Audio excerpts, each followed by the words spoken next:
Hi, welcome to another edition of One Guest. I'm Edgar B. Herwick III, and with me today is Professor of Psychology at Boston College, and more importantly, an expert on lying, Joe Tecce. Joe, thanks for coming in today. Thanks for having me. So how does one become an expert on lying? Well, way back, August 8, 1974. That's a date that's ringing a bell for me. Why? Richard Nixon resigned as President of the United States, and he was calm, cool, and collected, except his eyes were fluttering. He showed a lot of blinking, and I said to myself, he's blinking faster than schizophrenics in my laboratory.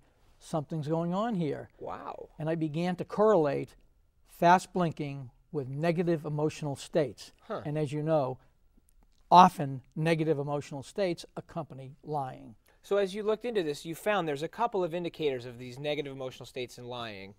Blinking's one of them. There's others as well? There are verbal indicators, people who say the same thing over and over and over again, redundancy. Yeah. People who are not reliable and they say A one time and not A the next time. Right. People who don't answer the question. You're asking me about indicators of lying, and I start telling you about the weather. Right. So irrelevance is another indicator. Those are the verbal indicators. Yeah.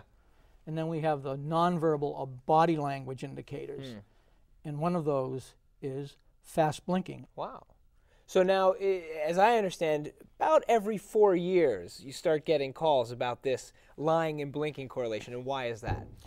Well, every 4 years we have a big, big election in the United States, and people feel, maybe we can tell which of these guys is telling the truth and which not.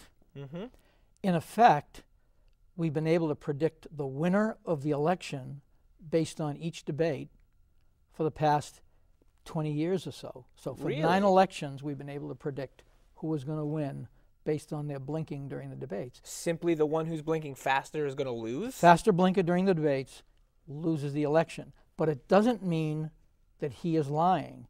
It just means that he might be affecting the viewer-voter in a negative way. So if you ask me a bunch of questions today and I say, oh yes, Edgar, that's true, you'll say, gee, something about Joe that doesn't ring true. That's right. I don't know what it is. It's just something about it. It's on the back burner of your mind. It registers and you say, nah, I'm not having him back for an interview anymore. And so the viewer-voter says, I don't think I want to vote for that guy. There's something about him that's a little bit nudgy. Wow. So you found this in this election that just happened as well with John McCain and Barack Obama? Big time. Big time. John McCain blinked 104 times a minute, whereas the average for you and me in front of a camera is 30 to 50. Wow. If we were at a bar having a drink, it would be only 15 to 20 blinks per minute. McCain is at 104, which is twice what he should be on camera, 30 to 50. Obama was only 62. So there was a big difference between these two fellas, and it was easy to predict who was going to win. And here's the interesting thing, Edgar. Okay. The electoral vote followed proportionately the difference in the blinks. Wow. Big difference in the blinks, big difference in the electoral vote.